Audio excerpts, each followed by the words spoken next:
там школа имени Габдуллы Тукая. И с той стороны школы бюст Габдуллы Тукая. Это город Астрахань.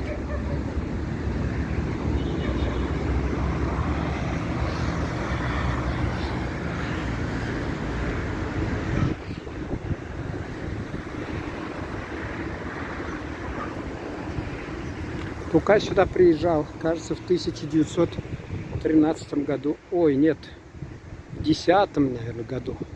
В 13-м уже не стало. В 10-м году, кажется.